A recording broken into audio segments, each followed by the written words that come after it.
नमस्कार मेरे साथियों, स्वागत है आज की ऑनलाइन क्लासेस में। आज की वीडियो में बीएसटीसी एग्जाम्स 2025 के लिए राजस्थान सामान्य ज्ञान के अति महत्वपूर्ण प्रश्न देखेंगे जो पिछले सालों में पूछे गए प्रश्न और उन प्रश्नों से संबंधित जो भी क्वेश्चन बनने वाले थे वे क्वेश्चन सेलेक्ट किए। आज की क्लास में हम कुल 25 क्वेश्चन देखने वाले हैं, तो इस क्लास को अंत तक जरूर देखिएगा। शुरुआत करेंगे हम प्रथम क्वेश्चन से। राजस्थान की कुल स्थलीय सीमा की लंबाई कितनी है? कुल स्थलीय सीमा की लंबाई ऑप्शन नंबर ए दे रखा है 5,820 किलोमीटर, या फिर 5,920 किलोमीटर, या ऑप्शन नंबर सी 5,710 किलोमीटर, या ऑप्शन नंबर डी 1,070 किलोमीटर। बताइए राइट आंसर। कुल स्थलीय सीमा की लंबाई यानी अंतर्राष्ट्रीय रेखा और अंतर्राज्यीय रेखा दोनों रेखा मिलकर कुल स्थलीय सीमा बनती है। तो हम लॉक करेंगे ऑप्शन नंबर बी को, 5,920 किलोमीटर। याद रखिए। और कुल अंतर्राष्ट्रीय सीमा है जिसका नाम है रेड क्लिफ रेखा है, इसकी कुल लंबाई है वो है 1,070 किलोमीटर। फिर है अंतर्राष्ट्रीय रेखा जिसकी लंबाई है 4,850 किलोमीटर। मुख्य तो 3 क्वेश्चन बनते हैं। अब हमारा अगला क्वेश्चन नंबर 2 है। राजस्थान का पश्चिमी भूभाग कुल क्षेत्रफल का कितना प्रतिशत है? पश्चिमी भूभाग का कुल प्रतिशत क्षेत्रफल कितना है? 50%, 70%, 55% या फिर 61%। बेसिक क्वेश्चन है। यह हमारा राजस्थान का आकृति है, इसका नाम है पतंगाकार या फिर विषम कोणीय बहुभुज। तो इस पश्चिमी भाग है, इसका क्षेत्रफल कितना है प्रतिशत में? तो हम लॉक करेंगे ऑप्शन नंबर डी को, 61%। और इस भूभाग की जनसंख्या की बात करें तो राजस्थान के पश्चिमी भूभाग की जो जनसंख्या है वो है 40%। अगला क्वेश्चन है हमारा, मध्य अरावली की सबसे ऊंची चोटी कौन सी है? हमने कई बार पढ़ा है कि अरावली की जो सबसे ऊंची चोटी है वो है गुरु शिखर। एग्जाम्स में यह प्रश्न आता रहता है गुरु शिखर का। फिर उसकी ऊंचाई है तो 1722 मीटर। तो इसी प्रकार मध्य अरावली की सबसे ऊंची चोटी कौन सी है? मध्य अरावली की शेर, रघुनाथगढ़, टोडगढ़ या फिर जरगा। बताइए राइट आंसर। और इस क्लास को अंत तक देखते रहिए और साथ में क्लास पसंद आए तो एक सब्सक्राइब जरूर करिए, क्योंकि रोजाना इसी तरह क्लास लेकर आते रहेंगे। हम लॉक करेंगे ऑप्शन नंबर सी को, टोडगढ़। मध्य अरावली की सबसे ऊंची चोटी है वो है टोडगढ़, और राजस्थान की दूसरी सबसे ऊंची चोटी है वो है शेर। नेक्स्ट क्वेश्चन, संबल परियोजना किन किन राज्यों की परियोजना है? संबल परियोजना कौन से 2 राज्यों की हिस्सेदारी है? राजस्थान गुजरात, राजस्थान मध्य प्रदेश, राजस्थान उत्तर प्रदेश या फिर राजस्थान पंजाब। दोनों राज्य संबल परियोजना के अंतर्गत 50-50% योगदान है। 50% और 50%। कौन से 2 राज्य हैं? हम लॉक करेंगे ऑप्शन नंबर बी को, राजस्थान और मध्य प्रदेश। 50% योगदान राजस्थान का है और 50% जो योगदान है वो हमारा मध्य प्रदेश का। अगला क्वेश्चन, निम्न में से किन वनों को जंगल की आग कहा जाता है? जंगल की आग, सागवान के वन, सालर के वन, पलास के वन या फिर तेंदू के वन। जंगल की आग बेसिक क्वेश्चन है।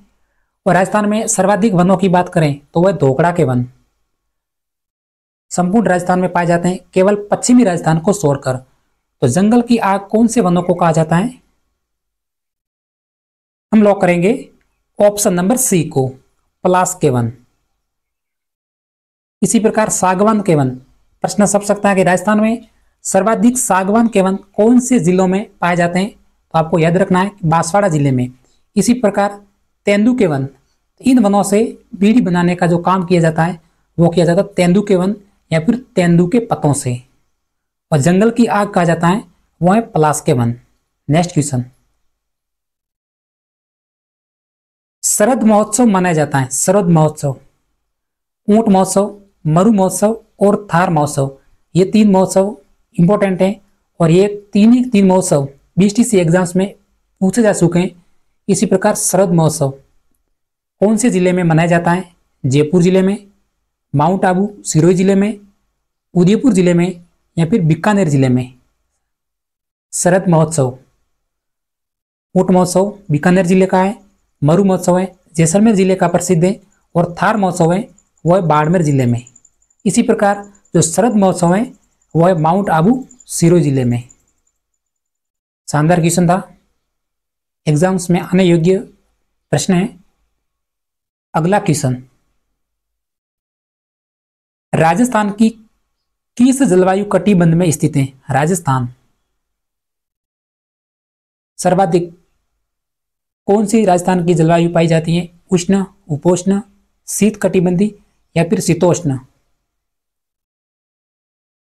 हम लोग करेंगे ऑप्शन नंबर बी को, उपोष्ण कटिबंधी। ऑप्शन नंबर बी हमारा आंसर है। अगर जिला की बात करें तो राजस्थान का कौन सा जिला है जो सर्वाधिक उपोष्ण कटिबंधी क्षेत्र के अंतर्गत आता है? तो हमारा जयपुर जिला, जयपुर। नेक्स्ट क्वेश्चन, राजस्थान के किस जिले में सर्वाधिक वन है? बताइए राइट आंसर। विद्यार्थियों, बीटीसी के विद्यार्थियों, क्लास को अगर आपने अभी तक लाइक नहीं किया है तो लाइक जरूर कर दें। राजस्थान के किस जिले में सर्वाधिक वन पाए जाते हैं? अगले क्वेश्चन में हम कट ऑफ की चर्चा करेंगे, यानी पिछले वर्ष की प्रथम अलॉटमेंट लिस्ट की। सर्वाधिक वन सिरोही में, करौली में, उदयपुर में या फिर राजसमंद में? हम लोग करेंगे ऑप्शन नंबर सी को, उदयपुर जिले में। और प्रतिशत की बात आती कि राजस्थान में सर्वाधिक प्रतिशत वन कौन से जिले में पाए जाते हैं? तो हमारा राइट आंसर होता प्रतापगढ़ जिला। इसी प्रकार न्यूनतम वन है वो हमारा चूरू जिले में और सर्वाधिक वन है वो है उदयपुर जिले में और प्रतिशत में प्रतापगढ़ जिला। नेक्स्ट क्वेश्चन, संप सभा की स्थापना निम्नलिखित में से किसने की थी? यह क्वेश्चन बीटीसी एग्जाम्स 2024 यानी पिछले वर्ष पूछा गया प्रश्न सेलेक्ट किया है। संप सभा की स्थापना मोतीलाल तेजावत, गोविंद गिरी, विजय सिंह पथिक या फिर बालेश्वर दयाल? संप सभा,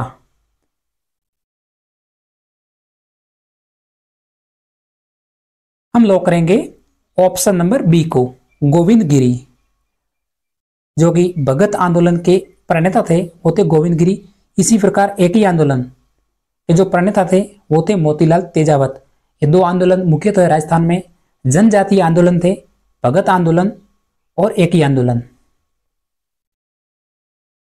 नेक्स्ट क्वेश्चन,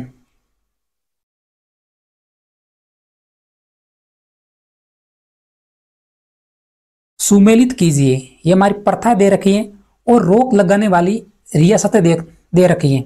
ये कौन सी प्रथाएं और कौन सी रियासत ने सर्वप्रथम रोक लगाई थी? कन्यावधें, समाधि प्रथाएं, सती प्रथाएं और त्याग प्रथाएं। बीटीसी के अलावा राजस्थान के अन्य एग्जाम्स हैं जैसे 4th grade vacancy, Rajasthan police vacancy, सभी के लिए इंपॉर्टेंट क्वेश्चन है ये।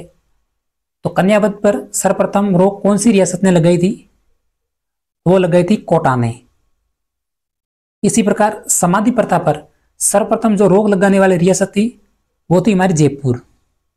और सती प्रथा पर बूंदी ने रोक लगाई थी और त्याग प्रथा पर जोधपुर रियासत ने। तो कौन सा ऑप्शन है? ऑप्शन नंबर 3 हमारा राइट आंसर है। नेक्स्ट क्वेश्चन, मारवाड़ का भूला बिसरा नायक कहा जाता है? बताइए। राव मालदेव को, राव चंद्रसेन को, राव जोधा को या फिर जसवंत सिंह को? मारवाड़ का प्रताप और मारवाड़ का भूला बिसरा नायक।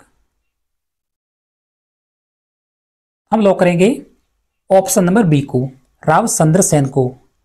राव चंद्रसेन ने, जो कि जोधपुर के राठौड़ वंश के मुख्य शासक थे, इन्होंने अकबर की कोई भी अधीनता जो स्वीकार नहीं की थी, इसलिए मारवाड़ का प्रताप और मारवाड़ का भूला बिसरा नायक कहा जाता है। इसी प्रकार जोधपुर के राठौड़ वंश के जो संस्थापक माने जाते हैं वो माने जाते हैं राव सिंह। यह प्रश्न बीएसटीसी एग्जाम्स 2011 में पूछा था कि जोधपुर के राठौड़ वंश के संस्थापक कौन थे, तो थे Rao Singh.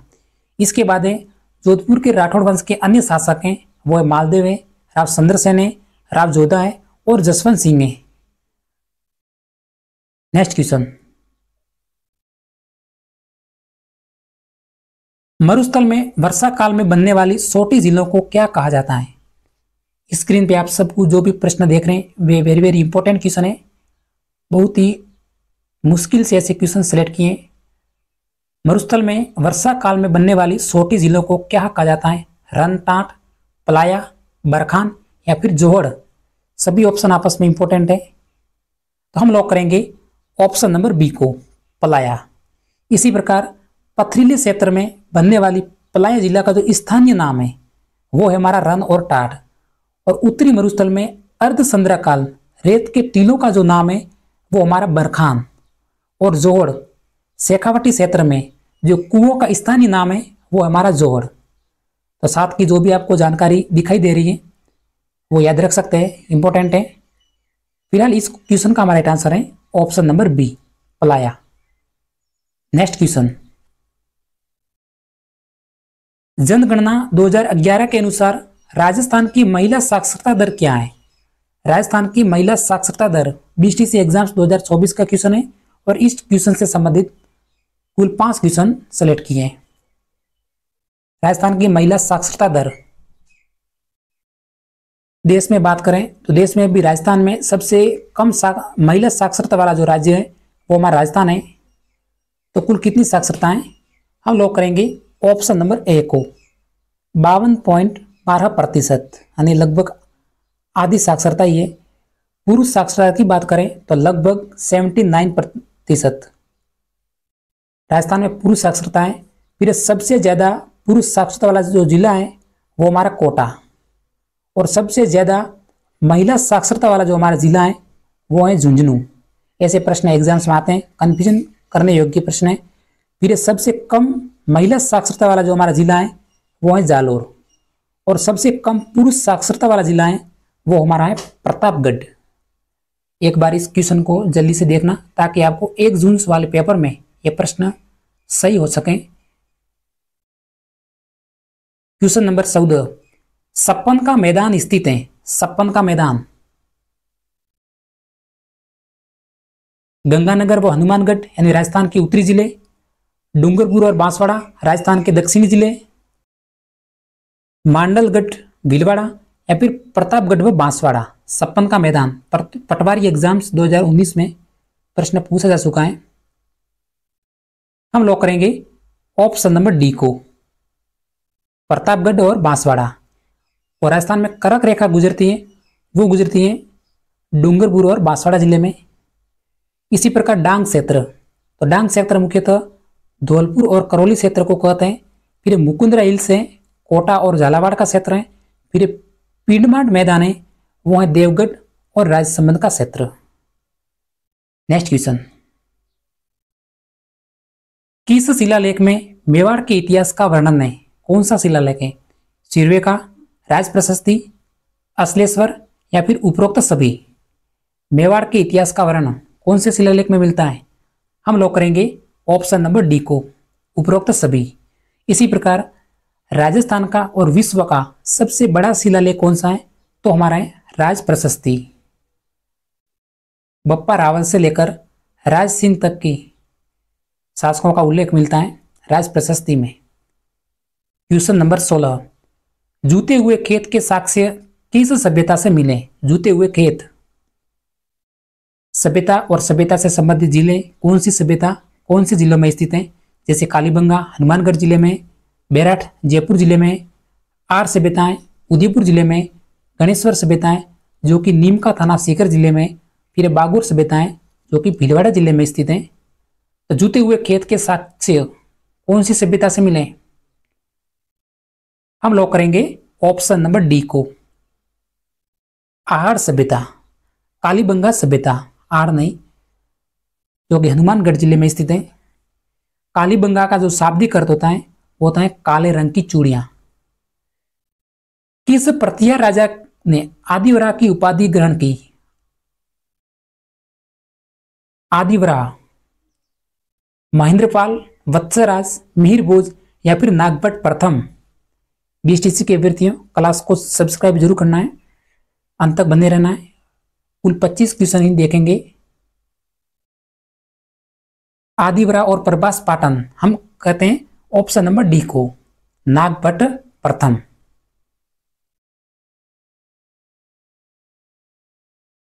Colonel James Tod ने मेवाड़ का मैराथन कौन से युद्ध को कहा था? मेवाड़ का मैराथन, हल्दी घाटी का युद्ध, दिवेर का युद्ध, खानवा का युद्ध या फिर गोगुंदा का युद्ध?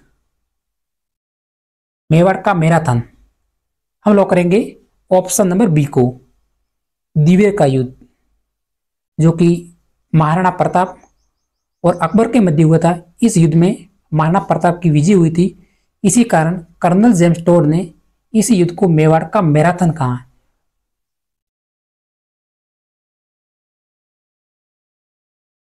जयपुर को गुलाबी रंग से बनवाया था, यानी रंगवाया था। गुलाबी रंग माधो सिंह ने, प्रताप सिंह ने, राम सिंह ने या फिर सवाई जय सिंह ने? इसी कारण जयपुर को गुलाबी नगरी भी कहा जाता है। तो कौन से शासक थे? हम लोग करेंगे ऑप्शन नंबर डी को, सवाई जय सिंह ने। क्वेश्चन नंबर 20 है, राजस्थान का अजय दुर्ग कहलाता है। अजय दुर्ग, यानी इस दुर्ग पर अंग्रेजों ने कुल 5 आक्रमण किए थे, लेकिन उसमें असफलता मिली थी। इसी कारण जो यह दुर्ग कहलाता है वो हमारा अजय दुर्ग है। तो कौन सा दुर्ग है? रीट एग्जाम्स 2025 में प्रश्न पूछा जा चुका है। चित्तौड़गढ़ का दुर्ग है, लोहागढ़ भरतपुर, मेहरानगढ़ जोधपुर या फिर नाहरगढ़ जयपुर? राजस्थान का अजय दुर्ग। हम लोग करेंगे ऑप्शन नंबर बी को, लोहागढ़ का दुर्ग। इसी प्रकार आप गिरि दुर्ग, किसी ऊंचे पर्वत पर बने दुर्ग होते हैं, जैसे चित्तौड़गढ़ एक गिरि दुर्ग है। इसी प्रकार राजस्थान का सबसे महत्वपूर्ण जल दुर्ग का उदाहरण वो हमारा है गागरोन जल दुर्ग, जो कि राजस्थान में झालावाड़ जिले में स्थित है। उसी प्रकार धानवन दुर्ग, यानी वे दुर्ग जो किसी मरुस्थल पर बने हो, जैसे सोनारगढ़, जैसलमेर और भटनेर दुर्ग। इसी प्रकार पारीक दुर्ग, जैसे हमारा लोहागढ़ दुर्ग है, एक पारीक दुर्ग का उदाहरण है, क्योंकि जो लोहागढ़ दुर्ग है इस दुर्ग के चारों ओर पानी से भरी हुई गहरी खाई है, तो एक पारीक दुर्ग का उदाहरण है। और वन दुर्ग का है जो हमारा रणथंभौर, क्योंकि रणथंभौर दुर्ग के चारों ओर वन से घिरा हुआ है या फिर वनों से घिरा हुआ है, इसलिए वन दुर्ग का उदाहरण है। ऑप्शन एग्जाम्स में आ सकते हैं, राजस्थान का कोई भी एग्जाम्स हो।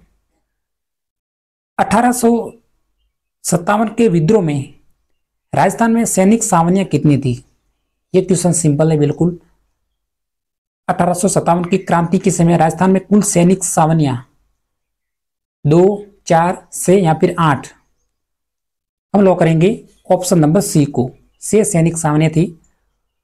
और राजस्थान में 1857 की जो क्रांति की शुरुआत हुई थी वो हुई थी नसीराबाद सैनिक सावनी से।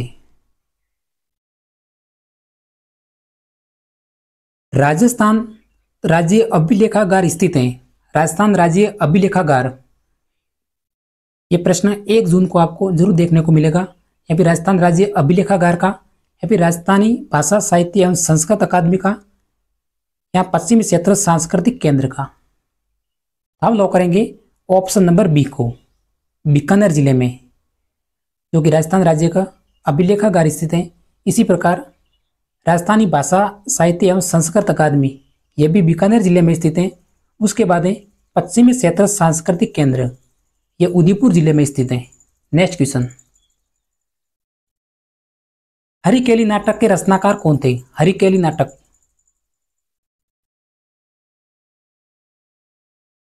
सोमदेव, विग्रह चतुर्थ, चंद्रबरदाई या फिर कर्णिदान? ऑप्शन नंबर बी, विग्रह चतुर्थ हमारा राइट आंसर है। अगला क्वेश्चन, उस्ता कला के लिए प्रसिद्ध स्थान कौन सा है? उस्ता कला, जोधपुर, बीकानेर, मथानिया या फिर अकोला, चित्तौड़गढ़? उस्ता कला कहाँ की प्रसिद्ध है? जो कि ऊँट की खाल पर एक सोने शादी का काम किया जाता है, वो हमारी उस्ता कहलाती है। और ऊँट महोत्सव कहाँ का प्रसिद्ध है, तो बीकानेर का। इसी प्रकार उस्ता कला भी बीकानेर जिले की प्रसिद्ध है, वहाँ पे सर्वोत्तम कार्य किया जाता है। फिर ब्लू पॉटरी जयपुर में, टेराकोटा मोलेला राजसमंद में, फिर थेवा कलाएं जो कि प्रतापगढ़ जिले में। कुल 4 क्वेश्चन है, ये क्वेश्चन आ सकता है एग्जाम्स में, याद रखिए। आज की क्लास का हमारा अंतिम क्वेश्चन है, राजस्थान का खजुराहो कहलाता है। मंदिर से संबंधित क्वेश्चन है, राजस्थान का खजुराहो। इस क्वेश्चन का आंसर आपको कमेंट बॉक्स में बताना है। तो आज की क्लास में इतना ही। अगर हमारी क्लास पसंद आई हो तो एक सब्सक्राइब करके जरूर जाना। फिर मिलते हैं अगले सेशन में, तब तक जय हिंद।